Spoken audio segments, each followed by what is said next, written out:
Қаңғыбас жануарлардың өмірі оңай емес. Кейде адамдар оларға көмектесудің орнына керісінше олардың қиын өмірін одан әрі қиындатады.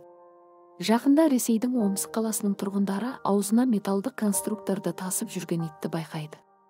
Сөйтсе, бұл елде тыйым салынған аңшылық қақпан екен. Бұны біреудің тамақпен әдейі қойып қойғаны айдан анық.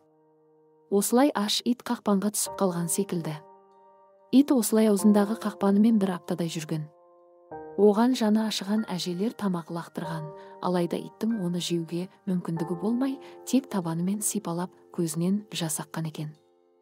Ақыры біреу мәселенің неде екенін түсініп, жануарларды қорғау қызметкерлерін шақырады. Осылай итті аман алып қалудың нағыз операциясы өтеді. Оны дереу арада ветеринарияға алып барып, наркоздың көмегімен осы кезге дейін қинап келген затынан құтқарады.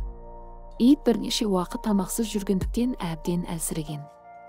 Ветеринарлар оны дереу емдеуді қолына алып, оған антибиотиктер бере бастайды. Осылардың арқасында ит бірнеше күнде қайта аяғына тұрды. Қазір ол еріктілердің бірімен тұрады.